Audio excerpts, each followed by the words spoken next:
Do you frequently find yourself overwhelmed with guilt? Does it weigh you down, steal your joy, and hinder your relationships? Welcome to the Transformational Peace podcast, and I'm Dr. Lee. Guilt is a common struggle that many of us face, whether it stems from past mistakes, unmet expectations, or the inability to forgive ourselves. But hey, there's good news. You don't have to carry this heavy weight alone. In today's episode, we will help you develop practical strategies to let go of guilt and embrace healing. And thank you for clicking on this video, and if it provides you with encouragement, please consider clicking the subscribe button below. Also, please feel free to share this video with someone you feel would find this information helpful.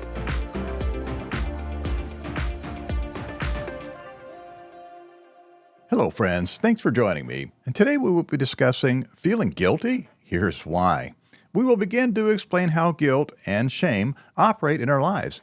I'm going to define guilt and shame and share 2 steps with you to help you better deal with these issues. So let's jump right into scripture and begin the journey. And our scripture today is found in Psalm 69:5. You, God, know my folly. My guilt is not hidden from you. Guilt is a powerful emotion that can weigh heavily on the human heart and mind. It is the inner voice that reminds us of our mistakes, failures, and wrongdoings. Whether it stems from a specific action, a decision, or an unmet expectation, guilt can create an overwhelming sense of remorse and self-condemnation. It can become a constant companion, haunting our thoughts and eroding our sense of self-worth. Guilt has the potential to cripple us emotionally, impacting our relationships, mental well-being, and spiritual growth. Furthermore, while guilt is the emotional response to having done something wrong or morally questionable, it has the power to morph into shame if left unaddressed. When guilt is allowed to fester and linger, it can gradually transform into a more pervasive and deeply rooted feeling of shame. Unlike guilt, which focuses on the act itself, shame goes beyond the action and attaches itself to one's sense of self and identity. So the natural question arises, what is the relationship between guilt and shame? Guilt and shame, like 2 sides of the same coin, often intertwine in the intricate web of human emotions. While guilt and shame share various similarities, they also possess distinct characteristics that shape our understanding of right and wrong, as well as a sense of worth. Guilt, often considered an adaptive emotion, arises when we recognize our actions as contrary to our internal moral compass. It serves as a guidepost, nudging us to acknowledge personal responsibility for our behavior and motivating us to make amends. Guilt can be transformative, leading to growth, forgiveness, and positive change. Yet if carried excessively or unresolved, guilt can imprison us within an emotional cycle of self-condemnation and hinder our ability to experience true healing. Shame, on the other hand, delves deeper into the core of our being, affecting the very essence of our self-worth. Unlike guilt, shame is not solely based on our actions, but on an overall evaluation of our identity. In other words, shame is who we choose to be. It whispers insidious lies that suggest we are inherently flawed or unworthy of healthy relationships and love. Shame often thrives in secrecy and isolation, causing us to hide our true selves for fear of rejection and judgment. Unchecked shame can erode our self-esteem, fuel anxiety and depression, and even lead to destructive patterns of behavior.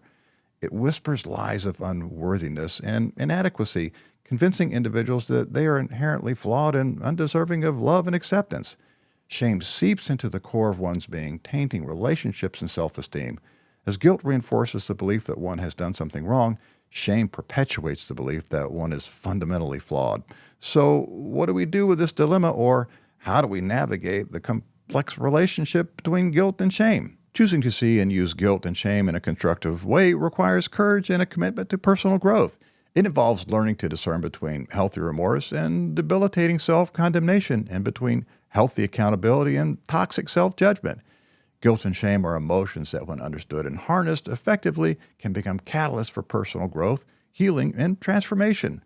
Rather than allowing guilt and shame to become weights that burden and imprison us, it is important to learn how to view them through a constructive lens. So here first, I'll outline how we can use these emotions as valuable guides on our journey towards wholeness and restoration.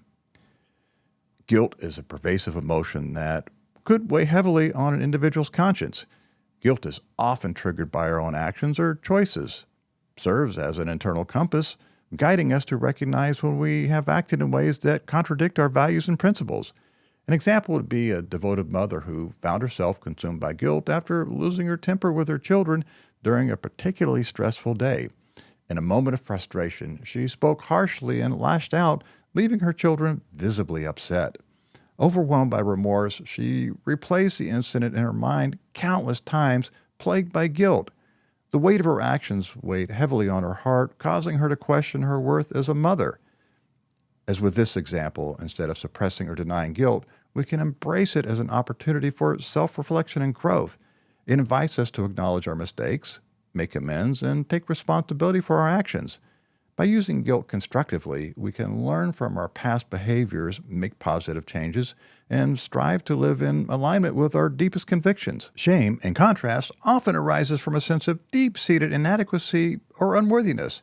It can be experienced when we perceive ourselves as fundamentally flawed or when we believe others see us that way. One example of shame can be seen in the experience of a young man struggling with addiction. Despite his best efforts, he finds himself constantly succumbing to the grip of his addiction. The shame he feels is magnified as he witnesses the disappointment and concern in the eyes of his loved ones. It becomes a constant internal battle, filled with guilt and self-condemnation. He hides his struggles, afraid of being judged and rejected. Over time, this shame begins to strip away his self-worth and hope, leaving him feeling isolated and trapped. While shame can be paralyzing and isolating, transforming it requires an intentional shift in our perspective. We can use shame as a powerful catalyst for self-compassion and self-acceptance. By recognizing that shame is often rooted in distorted self-perceptions, unrealistic societal expectations, or unresolved past traumas, we can begin to challenge and dismantle the destructive influence. By embracing an awareness of our shortcomings and vulnerability, we can replace shame with a healthier self-concept, allowing us to experience authentic connection, joy, and fulfillment. So ultimately, choosing to see and use guilt and shame in a constructive way requires courage and a commitment to personal growth. It involves learning. So let us embark on the path of transforming guilt and shame, allowing these emotions to become stepping stones rather than stumbling blocks. Here are 2 steps to begin the journey. Step 1. One effective technique to use guilt constructively is reflection. Encouraging individuals to reflect on the source of their guilt can provide valuable insights into their actions and motivations. This self-reflection can help identify areas for personal improvement and prompt individuals to make amends or seek forgiveness, leading to resolution and healing. This involves acknowledging mistakes, taking responsibility, and committing to learn from them. Using guilt constructively also involves making amends and taking tangible actions towards restitution, which demonstrates true remorse and a commitment to change. Step 2. Shame can be a powerful and complex emotion, but when used constructively, it can be a catalyst for growth and transformation. One technique to utilize shame constructively is by practicing self-compassion. Rather than letting shame consume us, we can acknowledge our mistakes or shortcomings with empathy and understanding, recognizing we are all imperfect beings. By treating ourselves with kindness and gentleness, we can learn from our experiences and make positive changes in our lives. Additionally, reframing our perspective is key. Instead of viewing shame as a reflection of our worth or identity, we can use it as an opportunity for self-reflection and personal development. This shift in mindset allows us to focus on our strengths, learn from our mistakes, and move forward with resilience and determination. In conclusion, to utilize guilt and shame constructively, it is important to first acknowledge and accept these emotions without judgment. Reflecting on the root causes of such feelings can help identify areas of improvement or areas where reconciliation may be necessary. Instead of dwelling in self-condemnation, guilt and shame can be transformed into motivation for positive change. By seeking forgiveness, making amends, and committing to personal growth, these emotions can lead individuals towards a healthier life.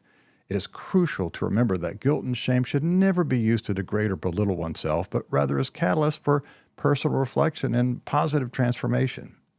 And for today, our prayerful thought. Fixing our eyes on Jesus, the pioneer and perfecter of faith, for the joy set before him, he endured the cross, scorning its shame, and sat down at the right hand of the throne of God. Hebrews 12:2. And remember, in life you can give in, you can give out, but never give up. The pain of guilt you feel today will be the strength you feel tomorrow. May the peace and grace of the Lord always be with you. I'm Dr. Lee.